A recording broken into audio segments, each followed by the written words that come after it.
Hello, good evening dear friends, chartered accountants, whole CA and CA students community. कैसे हैं आप सब लोग?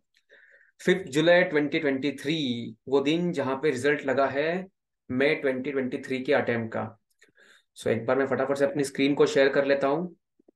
लेट्स सी क्या रिजल्ट लगा है। ओके। सो ये है आईसीएआई का पेज जहां पर टोटल रिजल्ट्स की आपको समरी मिलेगी।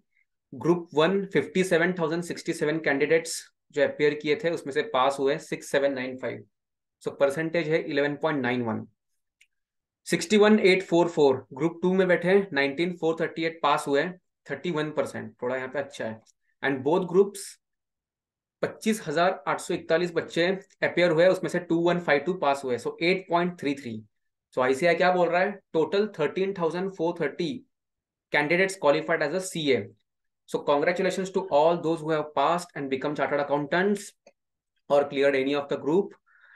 लेकिन यार जब भी रिजल्ट लगता है तब दो ही इम्पैक्ट होते हैं उसके, या तो पास या तो फेल। अब जो बहुत टाइम से वेट कर रहे हैं और पास भी हो गए, सो उन सबको बधाई। और जो फेल हो गए, अब जो हो गया वो तो हो गया। Now let's think about future. So my name is Krishna and I am chartered accountant from batch July 2021। ठीक है, अभी रिसेंटली 1.5 साल पहले, 1.5 2 साल पहले ही मैंने क्लियर किया है। और ये भी देखेंगे कि यार चार्टर्ड अकाउंटेंट्स में अगर हम लोग ये कोर्स करते हो तो अगर बहुत अटेम्प्ट लगा रहे हैं तो क्या हमारा इस पे कोई ऐसा इम्पैक्ट आता है नौकरी पे, या हम जब भी आगे कोई प्रोफेशनल लाइफ में जाएंगे तो क्या अटेम्प्ट्स रियली मैटर करते हैं, तो वो भी देखेंगे।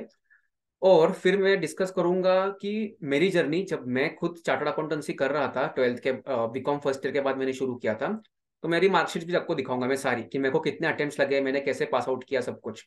And then will discuss about salary. हाँ, सैलरी आपको एग्जैक्ट तो नहीं बताऊंगा कि ये मेरी सैलरी है, but I will give some range so that it will boost your confidence also, कि भाई अगर सीए में अटेम्प्ट लग भी जाए और आपके पास में टैलेंट अगर है तो सीए बनने के बाद आप पैसा कमा सकते हो। ठीक है, ऐसा नहीं है कि आप फर्स्ट अटेम्प्ट नहीं बने तो फिर आपको उतना पैसा नहीं मिलेगा, ऐसा जरा भी नहीं है। ओके, बट अटेम्प्ट्स मैटर करते हैं। ठीक है। सो चलो, ये मैंने अपनी स्क्रीन को शेयर कर लिया है। यहाँ पर देखिए, ये 12th की है मेरी मार्कशीट। ठीक है, 12th की मार्कशीट में यहाँ पे इंग्लिश में 75 आया 100 में से, ठीक है चलो एवरेज है। हिंदी में 91, इकोनॉमिक्स में 94, ओके, अकाउंट्स में 94, ओसीएम में 93, एसपी में 91, एनवायरमेंटल में 50 आउट ऑफ 50, टोटल 90.46। सो अब ये रिजल्ट देखने के बाद में कोई भी बोलेगा कि भाई ये बंदा आगे जाके तो फर्स्ट अटेम्प्ट में सीए बनेगा। करेक्ट है। मैं भी खुद अपने आप पे यही कॉन्फिडेंस था कि भाई सीए क्या है मेरे लिए, जब मैंने 12th ऐसा पास कर तो सीए ही क्या है मेरे लिए। करेक्ट। लेकिन सीए में आने के बाद में सारी अकड़ निकल जाती है। करेक्ट। अब देखो, ये है मेरा 12th का 2014। ठीक है, 2014 में 12th क्लियर हुआ, उसके बाद ये आ गया 2015। जून 2015 में अपन ने सीपीटी दी। सीपीटी देने के बाद में फर्स्ट अटेम्प्ट में 119 आए, निकल गए। सेल्फ किया था स्टडी, कोई क्लासेस वगैरह नहीं थी इसकी अपने पास, तो जो सेल्फ मटेरियल था उससे किया। उस वक्त इतने अफोर्ड नहीं कर सकते थे प्राइसेस। उसके बाद फिर और कॉन्फिडेंस बढ़ गया, क्योंकि आपने 12th में टॉप किया पूरे डिस्ट्रिक्ट में, उसके बाद आप फिर सीपीटी में भी पास हो रहे हो फर्स्ट अटेम्प्ट के अंदर, वो भी बिना किसी क्लासेस के। So it increase your confidence. लेकिन फिर जब इंटरमीडिएट शुरू होता है ना, और जब फाइनल तक पहुंचते हैं, वो दो एग्जाम्स की जर्नी इतनी लंबी हो जाती है ना, कि बीच में कहीं छोड़ देने की इच्छा करती है। कई बार मेरे को भी ऐसा लगा कि यार मैं क्यों सीए बन रहा हूँ, क्यों सीए कर रहा हूँ। बार बार अगर ये अटेम्प्ट देना है तो फिर इससे अच्छा तो फिर सीए करे ही ना, एमबीए कर ले, कुछ और कर ले। ठीक है। लेकिन फिर एक बात आती है कि यार यहाँ तक आए तो फिर आगे छोड़ना क्यों है। करेक्ट है। अगर यहाँ तक आके फिर छोड़ना ही है तो फिर किया ही क्यों स्टार्टिंग। करेक्ट। सो एक चीज पे फोकस करो और उसको कंप्लीट करो। अगर आप सीए करते करते सीएस भी कर रहे हो, सीए में कर रहे हो, सीएफए कर रहे हो, and if you are that capable enough कि आप ये दोनों साथ में कंप्लीट कर सकते हो, तो बिल्कुल करिए। लेकिन अगर आपका किसी एक एग्जाम की वजह से दूसरे एग्जाम पे इंपैक्ट आ रहा है, देन यू शुड थिंक कि आपको कोई तो अटेम्प्ट छोड़ना पड़ेगा और फिर एक चीज पे फोकस करना पड़ेगा। क्योंकि सीए के अंदर कॉम्प्लिकेशंस तो है। हम लोगों को आईपीसीसी के अंदर अकाउंट्स पढ़ना पड़ता है, लॉ पढ़ना पड़ता है, ऑडिट पढ़ना पड़ता है, ईआईएसएसएम पढ़ना पड़ता है, DT IDT everything. CA final में फिर सारे यही सब्जेक्ट्स डबल एडवांस में पढ़ने पड़ते हैं। करेक्ट। सो वहां भी पढ़ा, फिर सीए फाइनल में भी पढ़ा। और ऊपर से एक भी सब्जेक्ट में अगर आप फेल हो गए और आपको एग्जाम्शन नहीं है, क्योंकि एग्जाम्शन इतना आसान नहीं है आपको थेरोटिकल सब्जेक्ट में लेके आना। अकाउंट्स में लेके आ जाओगे, एसएफएम में लेके आ जाओगे, but what about theory, audit, EISSM, या फिर फाइनल ईयर पे बात करें तो बिजनेस लॉस, तो क्या इसमें एग्जामिशन इतना आसानी से आ जाता है? वो एग्जामिशन उन लोगों को आता है जिनकी राइटिंग प्रैक्टिस अच्छी है। ठीक है, so writing practice is the only thing which you can improve if you are failing again and again. क्योंकि एग्जामिनर जो है उसको मालूम है कि मेरा चेहरा कैसा है, मैं कौन हूं, मैं कितना होशियार हूं, कितना फेलियर हूं, उसको कुछ नहीं मालूम। ही ओनली हैव दिस कॉपी। ठीक है, जो आपने पेपर में लिखा है आंसर पेपर में, this answer sheet is only the communication, is only the way of communication. इस बात को समझ लो, मैं इस बात को नहीं समझ पाया इसलिए मेरे को 3 अटेम्प्ट लग गए। ठीक है, 4 अटेम्प्ट लग गए, not in final, in IPCC, ताकि मैं अपने आप को फाइनल में करेक्ट करके फिर फर्स्ट अटेम्प्ट में निकालू फाइनल। ये मेरा टारगेट था, जिसको मैंने थोड़ा अचीव भी किया। फिर अब अगर आप पेपर में ऐसा लिख रहे हो जिसकी वजह से कोई भी रैंडम पर्सन जो पढ़ेगा उसको समझ नहीं आ रहा है, एक तो आपकी हैंडराइटिंग गंदी है, ठीक है, या तो फिर दूसरी चीज कि आपका हैंडराइटिंग तो अच्छा है बट आप राइटिंग प्रैक्टिस में आपको ये नहीं मालूम है कि जब क्वेश्चंस पूछा गया है तो उस क्वेश्चन को कैसे सॉल्व करना है। जब लॉ में क्वेश्चन आता है तो वो केस स्टडी को आपको सॉल्व करते वक्त थोड़ी प्रैक्टिस अलग करनी पड़ती है। ठीक है, उसका आंसर अलग तरीके से लिखा जाता है, और ऑडिट में आता है तो थोड़ा अलग वे होता है। हम क्या करते हैं, सब जगह एक ही चीज को लिखने की कोशिश करते हैं, पेपर हाथ में आए तो बस इसको सॉल्व करना शुरू करो। क्वांटिटी हम लोग कवर कर रहे हैं, क्वालिटी को छोड़ रहे हैं। और आईसीआई को क्या चाहिए? क्वालिटी चाहिए, क्वांटिटी वो इतनी नहीं देख रहा है, क्वालिटी चाहिए उसको। अब आपका एक क्वेश्चन छूट भी गया, मान लो 10 मार्क का पूरा क्वेश्चन छूट गया, 2-2 मार्क के 4 क्वेश्चन और छूट गए, 18 मार्क का छूट गया पेपर आपका। ठीक है, 82 मार्क का आपने अच्छे से सॉल्व किया, लेकिन उसमें आपको मार्क्स कितने आ रहे हैं? 82 की वजह से अगर आपको 50, 55, 60 इस रेंज में मार्क्स अगर आ रहे हैं तो आपके चांसेस ऑफ पासिंग बढ़ जाते हैं। लेकिन आप पूरा का पूरा 100 का सॉल्व करने जा रहे हो और हर इसमें वो आपके 50-50% काटते जा रहे हैं, और किसी कोई तो कोई क्वेश्चन गलत पूरा होगा तो उसमें तो पूरे मार्क्स चले गए, तो आपको आते कितने हैं फिर? 35, 40, 41, 45, 48, इससे ऊपर नहीं आते। बट होता क्या है, हम लोगों को पास होने के लिए क्या क्या चाहिए? 50, 50, 50, 50, ये तो चाहिए ही चाहिए, उसके बिना पास तो नहीं हो पाएंगे। फिर एक सब्जेक्ट में अगर हम लोग बहुत अच्छे हैं और 2 सब्जेक्ट में बहुत खराब है, तो हमारा क्या होगा? Fail with examination. उसका भी कोई फिर बेनिफिट नहीं होता, क्योंकि आप उसमें तो एग्जामिशन लेके आ गए और एग्जामिशन आते वक्त आपने सिर्फ 60 मार्क लेके आए। अब आपको क्या कवर करना है? 140 मार्क्स को कवर करना है। लेकिन अगर वही आप अच्छे से प्रिपेयर करते हैं तो उस 60 की जगह पे आपको 70 प्लस आ सकते थे। तो जिस सब्जेक्ट्स में आप फेल हो रहे हो वहां के 10-12 मार्क आपके एग्जामिशन वाले सब्जेक्ट में कवर हो सकते हैं। बट ये हमें बात कब ध्यान में आती है? जब हम 2-3 अटेम्प्ट देने के बाद, तब हमारा मूड भी फिर ऑफ हो जाता है कि यार क्या क्या क्या बार बार ये जाके अटेम्प्ट देना है, हर 6-6 महीने में अटेम्प्ट देना पड़ रहा है। एक तो रिजल्ट कब लगता है? 2 महीने बाद रिजल्ट लगता है, ठीक है। उसके बाद बचते कितने हाथ में? 3.5-4 महीने बचते हैं, क्योंकि उसमें लास्ट मंथ में तो एग्जाम आती है आपकी, फिर एग्जाम भी चलती है 8-10 दिन के लिए। तो फिर आपको फिर पूरा बफर हो जाता है और फिर आपको समझ में नहीं आता कि यार ये अब मैं पढ़ाई कैसे करूँ इसकी। ठीक है, सो आपको क्या करना है, जब भी आप एक अभी आप या तो वीडियो जब देख रहे हैं वो लोग एक बार फेल हुए होंगे, 2 बार फेल हुए होंगे, 4 बार फेल हुए होंगे, या तो फिर फर्स्ट अटेम्प्ट पास हुए होंगे, कोई भी हो सकता है। ठीक है, लेकिन आपको है ना, आप जो मिस्टेक्स कर रहे हो, पेपर को इवेल्युएशन कॉपी जो आपकी है उसको मंगवाओ। मार्क्स तो बढ़ते नहीं है, मैंने भी खुद ने कई, मैंने मेरे को लगता है मैंने 2-3 हज़ार रुपए तो 4 हज़ार रुपए तो इसमें ही खर्चे कर दिए होंगे, बार बार उसको इवेल्युएशन के लिए भेजो और इवेल्युएशन, उसमें कुछ बढ़ता तो है नहीं, वैसे की वैसी कॉपी आती है। और उसमें फिर मालूम पड़ता है कि आपकी गलतियां कहाँ हो रही है। ठीक है, उन गलतियों को सुधारो। तो आपको ध्यान में रखना पड़ेगा कि अपने पेपर में क्या लिखा था, क्वेश्चन क्या आया था और आपने उसका क्या आंसर दिया, फिर उसको टैली करो सजेस्टेड कीज से। अगर उसमें भी आपको डिफरेंसेस ऐसा लग रहा है कि नहीं मैंने तो सही लिखा है, इसमें तो नहीं होना चाहिए, then it is questionable on the part of ICI. लेकिन 90% टाइम तो आपको मालूम पड़ेगा कि आप जो लिख के आ रहे हो ना वो आईसीआई को चाहिए ही नहीं। ये मैंने खुद ने एनालिसिस किया है, और तब जाके फिर मैंने अपने आंसर्स को थोड़ा मॉडिफाई करना शुरू किया। बिकॉज रिटर्न आंसर की is the only communication to examiner.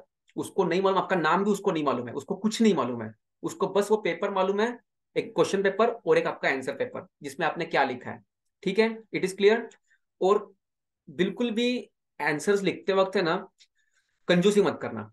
आपको आंसर एक्स्ट्रा की जो मिलती है वो काफी सारी मिलती है, ठीक है, आंसर शीट्स एक्स्ट्रा, तो उसमें आपको कंजूसी करने की जरा भी जरूरत नहीं है। आप बिल्कुल फ्री हैंड लिखिए, अच्छे से लिखिए, हैंडराइटिंग अच्छी भी होनी चाहिए और फास्ट भी होनी चाहिए। ठीक है, क्योंकि हैंडराइटिंग अगर आपकी गंदी है, मेरी हैंडराइटिंग काफी गंदी है, ठीक है, लेकिन मैंने सीए फाइनल पास होने के लिए फिर से हैंडराइटिंग की प्रैक्टिस अगेन की। क्यों? क्योंकि मैं जो लिख रहा हूँ 2 दिन बाद मेरे को खुद को नहीं मालूम होता कि मैंने क्या लिखा है ये। तो जब मेरे को खुद को नहीं मालूम है तो एग्जामिनर को कैसे मालूम पड़ेगा कि मैंने क्या लिखा है? करेक्ट है। So this handwriting and answer लिखने का तरीका इन रिटर्न एग्जामिनेशन, ठीक है। अकाउंट्स में तो आप टेबल्स बना के आ जाओगे, आपको फुल मार्क्स मिल जाएंगे। एसएफएम में मिल जाएंगे, बट कॉस्टिंग, कॉस्टिंग आज एक प्रैक्टिकल और थेरी, इन दोनों का कॉम्बिनेशन है, और थेरी ज्यादा है इसके अंदर, ठीक है। सो कॉस्टिंग में एक्सपेक्ट कर रहा था मेरे को 70-75 आएंगे जो पेपर में लिख के आया था, बट मेरे को आया सिर्फ 41-40 इतने ही आए थे।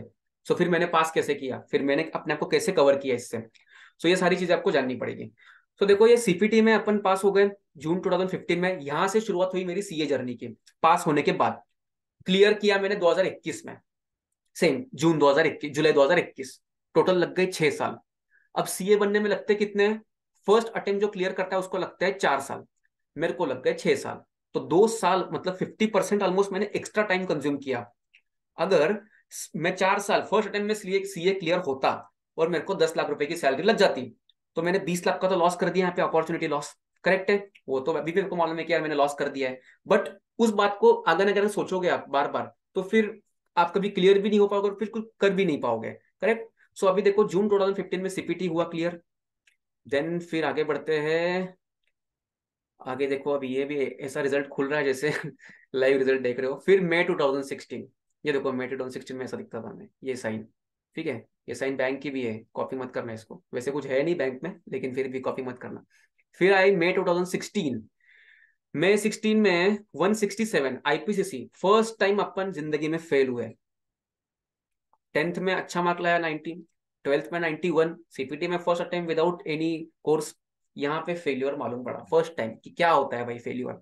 167 आए, अकाउंट्स में आया 41, बिजनेस लॉज में आया 35, कॉस्ट एंड फाइनेंशियल मैनेजमेंट 51, क्योंकि इसका मैंने कोर्स लिया था, इसका राकेश अग्रवाल सर और एएस फाउंडेशन का मैंने कोर्स लिया था इसके लिए एट दैट टाइम, तो इसमें थोड़ा अच्छा है। टैक्सेशन कोई कोर्स नहीं, कुछ नहीं, ऐसे ही गए अपन। अकाउंट्स में भी लिया था बट इतना कुछ किया नहीं था, बिजनेस लॉस तो सेल्फ करके गए थे। सो यहाँ पे क्यों कम आया, क्या सेल्फ स्टडी करने वाले बंदा हमेशा फेल ही होता है क्या, नहीं। सेल्फ स्टडी से आपको रिसोर्सेस कम मिल रहा है, आपको खुद को रिसर्च करनी पड़ रही है, बट टाइम कंज्यूम ज्यादा हो रहा है। सो मैं आपको सजेस्ट करूंगा कि सेल्फ स्टडी आप तभी करिए जब आपका रिसर्च बैकग्राउंड और आपका राइटिंग प्रैक्टिस काफी अच्छा है और आपको मालूम है कि फर्स्ट अटेम्प्ट में क्लियर कैसे होना है। अदरवाइज थोड़ा खर्चा करके आज यूट्यूब के ऊपर ऑलमोस्ट 60-70% क्लासेस अवेलेबल है, तो आप वहां से पढ़ सकते हैं। ठीक है, पढ़ाई करिए उसकी और फिर रिटर्न प्रैक्टिस के ऊपर ज्यादा टाइम लगाइए। रिसर्च में अगर आप ज्यादा टाइम लगा दोगे तो फिर रिटर्न प्रैक्टिस करने का टाइम आपको नहीं मिलेगा, क्योंकि आप जितनी बार अटेंड दोगे आपको फिर से पढ़ना पड़ेगा किताबें। ह्यूमन माइंड ऐसा ही है ना, 21 दिन तक अगर हम कोई चीज नहीं पढ़ेंगे, अगर जो रेगुलरली पढ़ रहे हैं तो हम वो भूल जाएंगे उस चीज को। करेक्ट। सो आपको क्या करना पड़ेगा, ये एकेडमिक है। सो एकेडमिक्स में तो आप 2 दिन में कल क्या पढ़ा था ये आज भूल जाएंगे, क्योंकि प्रेशर होता है, ये मेरे को आना चाहिए, मुझे सॉल्व करते आना चाहिए। जैसे पार्टनरशिप फर्म का अगर कोई डिसोल्यूशन वाला क्वेश्चन है, मेरे को नहीं आता वो, या रियलाइजेशन अकाउंट बनाना है मुझे नहीं आ रहा है, ये आपके अंदर डर होता है। करेक्ट है। फिर इंडेक्स 103 हो गया, या फिर इंडेक्स 115 तो इतना बड़ा है मैं कैसे पढ़ पाऊंगा, फिर समरी बनाई है उसकी, बार बार आपको याद करना पड़ता है। सो आपको समराइज तो करना ही पड़ेगा। उसके चार्ट्स मार्केट में काफी सारे अवेलेबल है, बड़े बड़े दिग्गज लोग हैं जिन्होंने चार्ट्स बना के रखे हैं, आप चार्ट्स को रीड करो। लेकिन उस चार्ट को रीड करके आप वैसे के वैसे चार्ट एग्जाम में लिख के नहीं आ सकते। आपको क्या करना पड़ेगा, राइटिंग प्रैक्टिस फिर करनी पड़ेगी। आईडीटी में आपको राइटिंग प्रैक्टिस करनी पड़ेगी, क्या लिख के आना है। डीटी में भी आपको करनी पड़ेगी कि आपको क्वेश्चन को कैसे सॉल्व करना है। आपका फर्स्ट क्वेश्चन अगर जो 20 मार्क का बड़ा वाला क्वेश्चन आता है वो आपका करेक्ट भी है, बट उसके अंदर आपने जो जजमेंट्स जो देने चाहिए तो वो नहीं दिए, या करेक्टली आपने नहीं लिखा है। क्योंकि क्या होता है, रिटर्न भरते वक्त हम लोग क्या करते हैं, सीधा जाके नंबर्स डालते हैं, खत्म। सो आप थेरोटिकली अच्छे नहीं हो इसका मतलब ये नहीं कि आप प्रैक्टिकल अच्छे नहीं हो। प्रैक्टिकल लाइफ में हमेशा उल्टा होता है, थेरोटिकल जो अच्छा होता है उसको प्रैक्टिकली नहीं आता है उतना। लाइफ तो प्रैक्टिकल है बट डिग्री भी इंपॉर्टेंट है। बहुत लोग क्या बोलते हैं, डिग्री इंपॉर्टेंट नहीं है। अगर डिग्री इंपॉर्टेंट नहीं है तो फिर जब भी तुम लोग पोर्टल पे जॉब डालते हो तो क्यों लिखते हो CA qualified should be required. मेरे पास में एक ऐसा बंदा है जो कोई सीए उसके सामने टिक नहीं पाएगा, इतना होशियार है, लेकिन वो सीए नहीं है। तो अब उस बंदे को आप जॉब दोगे, उस बंदे को वही पैकेज दोगे जो मुझे दिया है, नहीं दिया है ना, नहीं दोगे ना। So degree is important. जितने लोग ये सोचते हैं ना सीए करते हो कि degree is not important and all, so उनको बोलो भाड़ में जाओ, पहले डिग्री ले लो और फिर बाद में जो भी आपको ज्ञान बांटना है वो बांटते रहो। ठीक है। सो पहले क्या करो, degree low, degree is important. CA final में आप आ गए और एक ग्रुप में एक सब्जेक्ट के लिए अगर आप बार बार छोड़ रहे हो ना, तो वैसा मत करो। आपको 4 क्या 40 अटेम्प्ट भी लग गए होंगे तो भी उसको क्लियर करो। Take the degree and then come to the knowledge point. ठीक है। सो डिग्री इंपॉर्टेंट है, फर्स्ट थिंग जो मैंने सीखी है। मैं भी ये सोचता था कि डिग्री तो क्या इंपॉर्टेंट है, डिग्री क्या इंपॉर्टेंट है, जब तुम उस स्ट्रीम में जा रहे हो आगे जाके तुम्हें जॉब करना है, डिग्री के साथ में तुम्हें 1 लाख रुपए की सैलरी मंथली मिल रही है, और एक्स्ट्रा नॉलेज विदाउट डिग्री आपको 40,000 मिल रहा है, तो आप कौन सा उठाओगे? डिग्री वाला उठाओगे ना, क्योंकि डिग्री मिलने के बाद प्रैक्टिकल नॉलेज तो काम करते करते आ जाएगा, लेकिन डिग्री प्रैक्टिकल नॉलेज के साथ में नहीं आने वाली है। डिग्री का आपका एज अभी है जिसमें आपको डिग्री लेनी ही पड़ेगी। फिर आप सीए हो, सीएस हो, सीएमए हो, सीएफए हो, कुछ भी करो, इन सबको इक्वल अपॉर्चुनिटीज है मार्केट में। ठीक है, आप सीए विद सीएस हो, सीए विद सीएफए हो, कोई भी कॉम्बिनेशन है, या फिर एसीसीए किया है, सीपीए कर रहे हैं। अभी सीपीए एसीसीए क्या है, आप सीए एक बार बन जाओ, फिर उसके बाद में आप इन कोर्सेज को कंटिन्यू कर सकते हो विद योर प्रैक्टिकल लाइफ, आपकी जॉब की लाइफ के साथ में आप कर सकते हो। ऐसा जरूरी नहीं है कि आपको सीए करते करते ही वो करना चाहिए, अगर उसकी वजह से आपका सीए हैम्पर हो रहा है तो। ठीक है, so this is my result of May 16, जहां पे मैं पहली बार फेल हुआ, 167 मार्क आए, तब मालूम पड़ गया कि अपनी औकात कुछ नहीं है आईसीआई के सामने। ओके, फिर यहाँ नीचे जाते हैं, देन अब ये रिजल्ट भी खुलेगा नवंबर 2016। तब जब गुस्सा आया ना, तो फिर जीतने की इच्छा करती आईसीआई से। फिर जिस सब्जेक्ट में इन्होंने मुझे कम कम मार्क्स दिए थे ना, वहां पे सबसे ज्यादा ज्यादा मार्क्स आए। अकाउंट्स में 70, बिजनेस लॉस में 56, cost and management accounting 61, taxation में 54, सो 241 मार्क्स आए। करेक्ट। ग्रुप 2 ये सिर्फ देना इसलिए दिया था क्योंकि मैं और मेरी सिस्टर दोनों साथ में प्रिपेयर कर रहे थे। वो मेरे से एक स्टेप आगे थी, वो ग्रुप 2 में थी, तब मैं ग्रुप 1 दिया। वो ग्रुप 2 क्लियर हो गई, मैं ग्रुप 1 क्लियर हो गया। सो ग्रुप 2 में मेरे को एडवांस अकाउंटिंग 40 फिर से। अब यहाँ पे फिर से आईसीआई ने टीज किया, क्योंकि पहले जब अकाउंटिंग में 40 थे तो बड़ी मेहनत करके 70 कमाए। फिर ये जो थे इसके तो कोई क्लासेस नहीं थे मेरे पास में, ऑडिट का एक क्लास था, और ये आईटीएसएम का शायद किया था मैंने class, if I am failing to recall. लेकिन वही फिर से क्लास करने से कोई मतलब नहीं है, आपको राइटिंग प्रैक्टिस और रिवीजन करना पड़ेगा। And then advance accounting, advance accounting तो ऐसे ही गए थे, कोई क्लास नहीं कुछ नहीं, बस जाओ जाके आना है। ये जो एटीट्यूड था ना, जाके आना है, उसकी वजह से मेरा एक फेलियर अटेम्प्ट मेरे मार्कशीट में आ गया। अगर मैं ये नहीं देता, सिर्फ इसको देके फिर करता तो भी चलता था, क्योंकि मेरे को मालूम था मेरी स्टडी हुई नहीं है। जब आपको मालूम है आप फेल होने वाले हो, स्टडी हुई नहीं है, तो अटेम्प्ट को क्यों देना है? क्यों अपनी मार्कशीट को खराब करना और दिखाना है कि मैंने ग्रुप 2 में 4 अटेम्प्ट लगाए? अगर ये मैं अटेम्प्ट नहीं देता तो मेरे ग्रुप 2 में 2 ही अटेम्प्ट होते हैं, 3 अटेम्प्ट होते हैं। करेक्ट। सो मैंने अपनी टेस्टिंग के लिए दिया, तो ये डिबेटेबल है, आपको देना चाहिए नहीं देना चाहिए, it depends completely on you, it's your choice. Okay. So फिर 241 106 यहाँ पे, अगर इसमें 40 आ गए, इसमें 43 आ गए, और इसमें 23 आए, यहाँ पे 17 मार्क एक्स्ट्रा होते हैं, 40 मार्क होते हैं। सो कितना होता है यहाँ पे मेरा? 40 40 40, 120 123। मेरे को कम कितना पड़ रहा है? 27 मार्क, क्योंकि उस वक्त 150 मार्क का था ग्रुप 2 पास होने के लिए। 27 क्या मेरे पास में यहाँ पे 241 का एक्स्ट्रा बैलेंस है, मैं 41 मार्क्स को बोरो कर सकता हूँ। अभी भी मैं 147 पे पहुंच सकता हूँ। बट आईटीएसएम ये ऐसा सब्जेक्ट था ना जो पूरे दिमाग के ऊपर से जाता था। क्यों? एसएम पढ़ने में इंटरेस्टिंग था, लेकिन लिखने में उतना ही हार्ड था। और आईटी, आईटी से हमारा लेना देना ही क्या था? करेक्ट।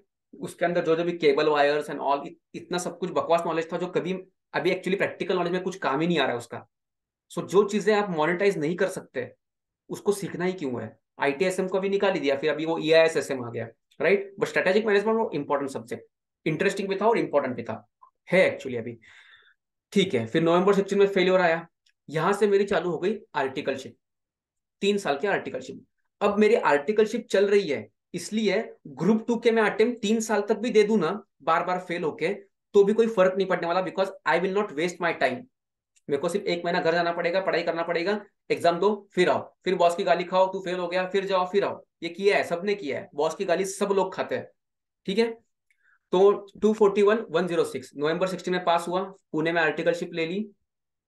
फिर आर्टिकलशिप शुरू हुई, फिर आर्टिकलशिप खत्म होते होते हम सीए ग्रुप 2 के अटेम्प्ट दे रहे थे, क्योंकि ग्रुप 2 घुस ही नहीं रहा था यहाँ पे वो चैनल ही नहीं हो रहा था कि ये मेरे को करना है। आईटीएसएम पे बिल्कुल भी इंटरेस्ट नहीं आ रहा था, और उसी की वजह से बार बार फेल हो रहे थे। ऑडिट मालूम था कॉन्सेप्ट क्या है, ऑडिट किया भी था, बट ऑडिट को पेपर में लिख के आना वॉज डिफिकल्ट।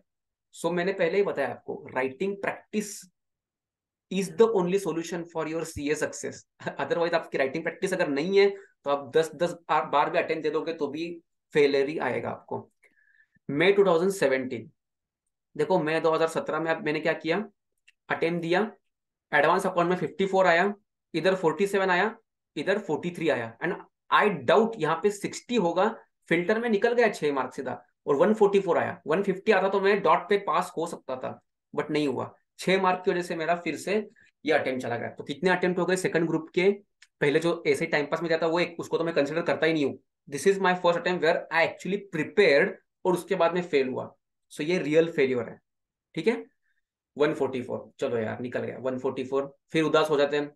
फिर सब लोग पूछते हैं क्या हुआ बच्चे का, नहीं हुआ क्लियर, नहीं हुआ, अच्छा पढ़ाई करने को बोलो। ये आजू बाजू वाले लोग बोलते रहते हैं। और जिसका बच्चा पास हो गया उसके पेरेंट्स तो आपको कहीं पे भी पूछेंगे क्या हुआ, निकले नहीं क्या बच्चे अभी आपके तक। अरे यार, होता है सीए में, चलते रहता है, ऐसे ही चलते रहता है। Ignore all the stupid people. आप सिर्फ अपने फोकस पे ध्यान रखो।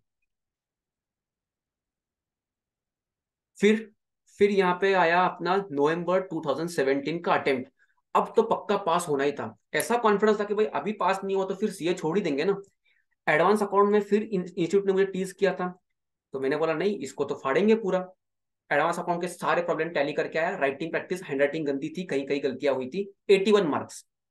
अब ये अकेला सब्जेक्ट 81 मार्क्स, 50% मार्क लगते हैं, 150 लगते हैं, उसमें से 75 इज द 50%। मैंने 81 अकेले इस सब्जेक्ट में लेके आया। ऑडिटिंग में 49 लेके आया। मेरा यहीं पे 120 130 बन गया। और यहाँ पे 31, सो 161। पास होने के लिए कितना लगता है? 150। 150 लगता है पास होने के लिए। इधर कितना लगा? मिला मेरे को 161। Still I am a failure. Who I am a failure. क्यों fail with examination? Because ITSM में फिर से उड़ गई डंडी। अब 81 इधर आ गए। मैं बोलता हूँ एग्जामिशन लाना है तो ऐसा एग्जामिशन लेके आओ ताकि आपको अगली बार जब आप प्रिपेयर करोगे किसी भी सब्जेक्ट के लिए तो 40 भी आ गए तो खत्म। अगर आप 60 मार्क लेके आओगे और 3 सब्जेक्ट में 40-40 लेके आओगे तो कितना हुआ? फिर से 180 हुआ, फिर यू आर फेल। तो एग्जामिशन लाओ तो 75 प्लस लेके आओ। तो क्या होगा? आपका ग्रुप निकलना काफी आसान हो जाएगा। ठीक है। अब इसमें ऑडिट में आया 49, आईटीएसएम में आया 31। अब क्या करें? अब ऑडिट फिर से पढ़ो, फिर से टीओडी टीओई और क्या क्या क्या क्या था उसके अंदर, इतना सारा सब कुछ फिर से पढ़ो, फिर उसको लिख के आओ पेपर में। फिर अपनी हैंडराइटिंग गंदी दिखा के आओ एग्जामिनर को और एक बार, फिर आईटीएसएम करके आओ। तो फिर आईटीएसएम को मैंने लिया यहाँ पे अभी कि नहीं, आईटीएसएम को करना पड़ेगा। You can not be failure multiple times. 2 बार हो गया ना, तीसरी बार तुम फिर से फेल हो रहे हो तो इसका मतलब प्रॉब्लम तुम्हारे अंदर है। फिर गए, फिर हम लोगों ने देखा कि क्या होता है अभी अपना रिजल्ट। सो यहाँ पे आया ये आईटीएसएम में, ऑडिट में आया 48, आईटीएसएम में आया 57। 186 टोटल कितनी हुई? ये 186, वो 241।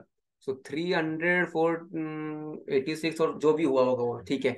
सो जो भी टोटल हुई थी वो 186 मार्क आया, अपने को पास हो गया इसमें आईपीसीसी ग्रुप 2 में। ओके। यहाँ पे मेरा टाइम कितना गया? नवंबर 2016 में मेरा फर्स्ट अटेम्प्ट था फॉर आईपीसीसी। मेरा आईपीसीसी क्लियर कब हुआ? मतलब आईपीसीसी क्लियर कब बोलेंगे? जब आप दोनों ग्रुप पास हो गए तब ना। एक ग्रुप तो पास हो गए और एक ग्रुप को आप लटकते रहे हो तो उसको थोड़ी पास बोलेंगे आप, पूरा इंटरमीडिएट कोर्स में 2018 में। सो 16 17, 2 साल और ऊपर का 6 महीना, 2.5 साल। मतलब आर्टिकलशिप खत्म मेरी होने वाली थी कब? मेरी आर्टिकलशिप शुरू हुई नवंबर 16 के बाद। रिजल्ट आया जनवरी में, फेब्रुआरी 2017, फेब्रुआरी 2020 में मेरी खत्म होने वाली थी। सो एक ही साल बचा था मेरा सिर्फ। 18 में 18 तो मैं 19 में भी 100 1.5 साल बचा था मेरे को। ठीक है। ये रिजल्ट लगता है कब? मई का रिजल्ट लगा होगा जुलाई में। सो जुलाई से लेके 18 से 19, 19 तो 1.5 साल के पहले मेरा ग्रुप 2 ही चल रहा था। जबकि बच्चों का ग्रुप 2 पास हो जाता है और वो 3 साल की फुल आर्टिकलशिप करते हैं। बट मैं देख लो आपकी, मैं किस कैटेगरी का बंदा हूँ? आपसे भी कमजोर, आपसे भी फेल्योर। आप तो इससे अच्छे होंगे but still I am earning the same amount as the first attempt CA is earning. Correct. अब हो सकता है कुछ एक्सेप्शन हो उसके लिए, exception will be always there. ठीक है। 100 में से 20 लोग हमेशा आपसे आउट परफॉर्म करेंगे। वो जो 80 लोग हैं ना उसमें आप टॉप 10 में रहो तो फिर यू आर सक्सेस। ठीक है। तो देखो 81 48 57 ये आया अपना सेकंड ग्रुप में। मई 2018 में क्लियर हो गया भाई, चलो अच्छा है अच्छा है। फिर ये देखो 29 जुलाई डेट थी रिजल्ट की। फिर नीचे जाओ, फिर नीचे जाओ, फिर यहाँ पे जाने के बाद में देखो क्या मिल रहा है। November 2019 first attempt of our chartered accountancy final examination. मई 2018 के बाद में शुरू किया पढ़ाई करना। फिर वही ऑफिशियल काम, ऑफिस में काम इतना होता था कि कभी कभी क्लासेस को छोड़कर, सुबह क्लासेस चलते थे 6 से 9, 9 से 12, 12 से 3, 3 से 6, 6 से 9, फिर रात को खाना खा के सो जाओ। सो ये इस सब में से हम भी गए। पीजी में रहो, फिर जाओ प्रेस्टीज पॉइंट में पुणे में, वहां पे ही पढ़े रहो 6 6 महीना तक, कंटिन्यूस पढ़ाई करते रहो। लाइब्रेरी लाइब्रेरी तो मैंने जिंदगी में कभी नहीं लगाई क्योंकि मेरा लाइब्रेरी में कभी पढ़ाई हुआ ही नहीं। सिर्फ कभी गया 10 15 दिन के लिए, 20 दिन के लिए, फिर वापस आ गया। जो पढ़ाई घर पे हुआ वही घर पे ही हुआ, मेरा लाइब्रेरी में पढ़ाई नहीं होता था। ठीक है। सो नवंबर 19 में आया, फिर लगा कि यार इधर भी फर्स्ट अटेम्प्ट पास हो जाएंगे, लेकिन इधर भी वैसा नहीं हुआ। अगर आप देखोगे थोड़ा नीचे धीरे धीरे जाएंगे, group 1 and group 2, so group 1 में फाइनेंशियल रिपोर्टिंग में 28 मार्क, एसएफएम में 40 मार्क, एडवांस ऑडिटिंग में 35 मार्क, लॉ में 35 mark, total 138। Not even close to 180 something कि भाई मैं ऐसा रो कि यार मैंने कैसे मेरे इतने से चला गया, ये फेल। लेकिन ग्रुप तो अच्छे से किया था क्योंकि 8 सब्जेक्ट थे, इसमें से 5 का किया क्लास, 3 को किया सेल्फ। और जहां जहां पे भी सेल्फ करते हैं, लॉ सेल्फ, ऑडिट में थोड़ा सेल्फ, तो वहां डंडी उड़ती है। ठीक है, इसके लिए क्लास लगाया था, इसके लिए लगाया था क्लासेस वीवी विशाल भट्टर सर का आईडीटी में, इधर एग्जामिशन है। फिर यहाँ पे ऑप्शनल सब्जेक्ट एक था, संजय सराफ सर का आरएम लिया था, और फिर स्टडी भी किया था, 57 है इसमें। डीटी का किया था फिर से, यहाँ पे भी विजय सर का किया था, और उनमें बहुत अच्छा पढ़ाया था उन्होंने, और सब कुछ डिटेल में पढ़ा था वहाँ पे। बट राइटिंग प्रैक्टिस की वजह से यहाँ पे 43 आए, कॉस्टिंग में 42 आए। ठीक है, कॉस्टिंग राकेश सर से किया था। ठीक है, सो उन्होंने पढ़ाया अच्छा, बट प्रॉब्लम वॉज इन मी।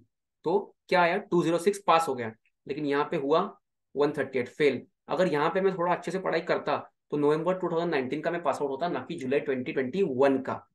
अब इसके बाद में किसी को नहीं मालूम था कि कोविड-19 जैसा कुछ बॉम्ब फूटने वाला है।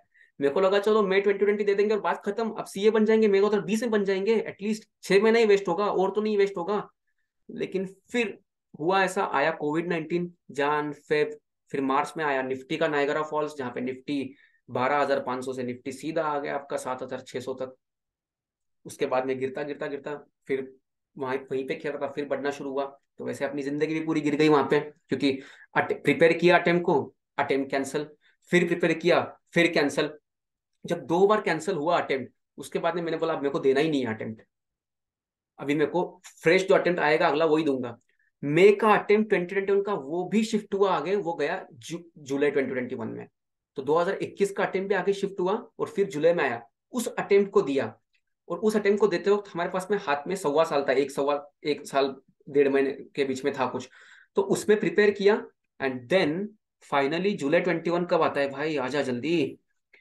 ऐसा फील हो रहा है कि अभी भी पास नहीं हुआ है भाई। जुलाई 21 में फाइनेंशियल रिपोर्टिंग फिर 48, इधर कोई बदला लिया ही नहीं। एसएफएम में 74, क्योंकि पहले एसएफएम जो सब्जेक्ट था ना, पेपर बहुत हार्ड गया था नवंबर 2019 का, उसमें डंडी उड़ गई थी। फिर ऑडिट में 40, लॉ में 52, 214, आपका भाई बन गया चार्टर्ड अकाउंटेंट। ठीक है, यहाँ पे आया 13 सितंबर को, 13 सितंबर 2021 में रिजल्ट। सिस्टर ने देखा रिजल्ट, पास हो गए, बस ऐसा लगा कि भाई अब हो गई जिंदगी सेट। अब जो बोले थे ना पहले, सीए बनोगे तो खोरे से पैसे खींचोगे, करोड़पति बनोगे, बहुत सपने देखे थे सीए बनने के लिए, बहुत पापड़ बेले 6 साल तक। 4 साल में फर्स्ट अटेम्प्ट वाला बनता है, मैं बना 6 साल में। सो आई एम 2 साल का फेल्यूअर इन सीए। आप तो मुझसे कम होंगे, तो फिर you are more successful than me. ठीक है, सो यहाँ पे हुआ मैं पास। पास होने के बाद हो गया, सीए पास हो गया, तो आपको अभी गवर्नमेंट पेंशन देना शुरू कर देगी महीने की 2 लाख रुपए, नहीं ना। अब तो एक्चुअल गेम शुरू होगा। ये तो आपकी टेस्टिंग हो गई बस कि आर यू क्वालिफाइड इनफ। अब इसके बाद में क्या हुआ शुरू, इसके बाद में वो प्रैक्टिकल लाइफ शुरू। सितंबर में रिजल्ट आया, 15 डेज के अंदर, 15-20 डेज के अंदर मेरा इंटरव्यू हुआ, ऑफ कैंपस इंटरव्यू केपीएमजी में, ऑडिट रोल में। और इंटरव्यू कैसे प्रिपेयर करते हैं और उसमें क्या क्या आपको पूछ सकते हैं, आपको कैसे आंसर देना है, इसका भी एक सेपरेट वीडियो बनाएंगे। बट अभी समझ लो, केपीएमजी का जो मेरा इंटरव्यू हुआ उसमें मैं हो गया पास, फिर लग गई जॉब। तो फर्स्ट टाइम जब मैंने केपीएमजी में और डिलॉयट में अपना रिज्यूम सबमिट किया था आर्टिकलशिप के लिए, और मेरे को ये मालूम ही नहीं था कि दोनों ग्रुप पास होना जरूरी है। मैं गया सब जगह, बहुत घूम के आया, पुणे में कोई लेने को रेडी नहीं था, जो बड़े बड़े बिग फोर्स या बड़ी कंपनीज वाले हैं, क्योंकि उनको चाहिए बहुत group first attempt clear, second attempt भी नहीं चल रहा था उस वक्त तो, और या तो बहुत स्ट्रॉन्ग रेफरेंस चाहिए तो ही बन सकते हो आप। तो मिला तो नहीं अपने को, लेकिन जब जॉब मिली वहां पे एज अ ऑडिट एग्जीक्यूटिव, तो फिर फीलिंग अलग थी।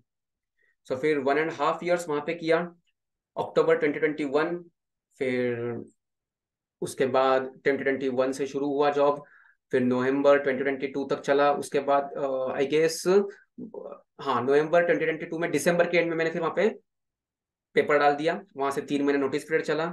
फिर मार्च मार्च से शुरू हुआ मेरा वो जॉब जो मेरे को करना था। I was interested in equity markets, derivatives, options, everything, और fields relating to equities and all. So job मिली Anand Rathi private wealth management में, लिस्टेड कंपनी है। सो अब यहाँ पे मेरी जॉब चल रही है। 3 महीना 4 महीना 4 महीना हो चुका है ऑलमोस्ट जॉब कंप्लीट होके। सो अब डिस्कस करते हैं भाई, सैलरी सैलरी इंपॉर्टेंट है यार। ये सब बोलो, बकवास बंद करो, ये सब कितना लंबा वीडियो बना रहे हो, सैलरी बताओ कि सैलरी क्या है। वो सब क्या दिखा रहे हो तुम, कब कब पास हो रही है मार्कशीट दिखा के, हमारा क्या फायदा उसमें, करेक्ट। तो देखो यार, जब केपीएमजी में ऑफर आया था तब ऑफर था 7.5 lakh plus 1 lakh as a bonus. So 8.5 was the salary और around 1 lakh was the performance bonus, so 9.5। ठीक है, वर्किंग परफॉर्मेंस बोनस कब मिलता है, पूरा साल खत्म होने के बाद। उसके बाद 3 महीने में आपका अप्रेजल और फिर अगले 3 महीने के इसमें आएगा। तो वहां से छोड़ते छोड़ते आपको 1.5 साल लग जाता है। तो इतना मुझे नहीं करना था ऑडिट में, मेरे को एक बेस लेना था। And I am thankful to KPMG की पहली जॉब थी मेरी, उससे बहुत कुछ हुआ, बहुत अच्छा काम हुआ उससे। देन फिर आगे जो भी लाइफ में करते हो तो आपकी जो हिस्टोरिकल आपने जो किया है, it boosts your future career. ठीक है। सो फिर वहां से 7:30 पे निकले बाहर, फिर यहाँ पे आए आनंद राठी प्राइवेट हेल्थ में। अब यहाँ पे सैलरी कितनी है, अब मैं कोई एक आंकड़ा तो आपको नहीं बताऊंगा कि इस सैलरी पे आए, बट इंक्लूडिंग बोनस अगर मैं अच्छा परफॉर्म करता हूँ यहाँ पे, and if I satisfy the requirements of the company, so it will be somewhere between 13 lakh to 22 lakh, यहाँ तक भी जा सकती है। तो रेंज बड़ी है, 13 लाख से 20 लाख तक की रेंज है, करेक्ट। सो ये टोटल कंपनी का सीटीसी हो सकता है। सो अब इसमें कहीं पे भी मैं फिट हो सकता हूँ। ठीक है, ये रेंज आपके लिए काफी है।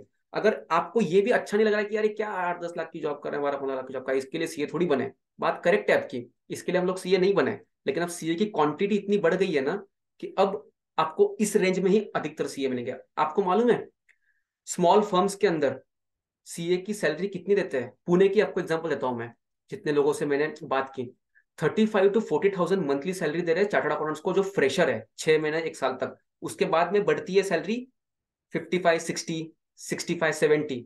और अगर आप उससे भी बड़ी कंपनी में जा रहे हो, not big four big tens but big 50 से आगे, तो आपको मिलती है 7.5 8 के करीब, 8.5 के करीब। लेकिन फिर बढ़ती बहुत कम है, मतलब ऐसा नहीं कि आपको, जब तक आप कंपनी स्विच नहीं करते ना तब तक आपको फिर वो ग्रोथ नहीं मिलती। जैसे मैं अगर 50% 60% हाइक पे यहाँ आया, तो अब मुझे मालूम है कि यहाँ पे मेरी ग्रोथ काफी आगे तक है। क्यों? क्योंकि यहाँ पे unlimited, because this company runs like a business. यहाँ पे हर जो रिलेशनशिप मैनेजर है वो क्या कर रहा है, बिजनेस कर रहा है अपना, राइट। प्राइवेट वेल्थ मैनेजमेंट है, तो जितना मैं वेल्थ लेके आऊंगा उसका कुछ परसेंटेज मुझे मिलने वाला है। तो यहाँ पे अनलिमिटेड ग्रोथ है, करेक्ट है।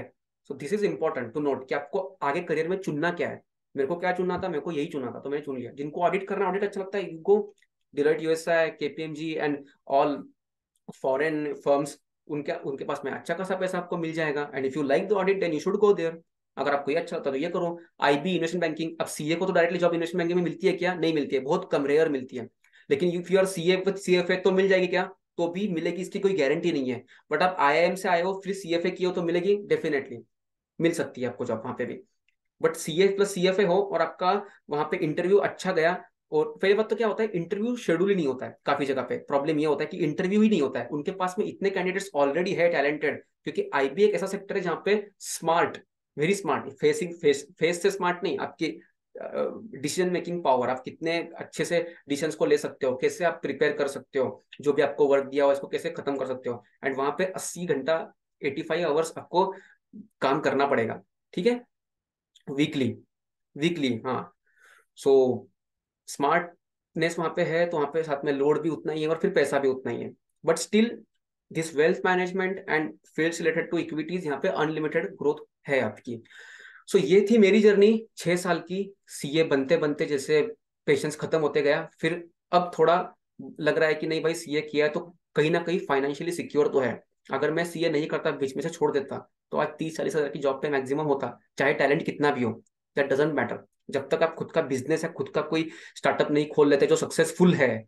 स्टार्टअप फेल भी होते हैं, ऐसा नहीं कि स्टार्टअप बोले तो मतलब सक्सेस ही होगा हमेशा, बहुत सारे तो फेल ही होते हैं। तब तक आपको फिर वो अचीव नहीं होगा जो आपको अचीव करना है, करेक्ट। सो ट्राई कि अभी आपने जो जो भी गलतियां की हैं उसको नोट डाउन करो, फिर उन गलतियों को बार बार दोहराओ मत। 100 बार पे अगर उन गलतियों को आप दोहराओगे और देखोगे कि ऐसा क्या प्रोबेबिलिटी है कि मेरी गलती एग्जामिनर से मिस हो जाए, तो उसकी प्रोबेबिलिटी लेस देन 1% है। 99 बार आपका रिजल्ट फेल ही आएगा फिर। सो गलतियों को रिपीट मत करो, ठीक है। और अब तो ऑब्जेक्टिव आ गए हैं, अब तो सीए फाइनल का पोर्शन भी काफी सारा चेंज हो गया है, एंड कॉस्टिंग में भी आपको थोड़ा बहुत चेंज मिला होगा। फिर जो भी कॉस्टिंग, तो शायद I if I am not wrong वो कॉस्टिंग को शायद हटा दिया गया, ऐसा कुछ है, I have to check it.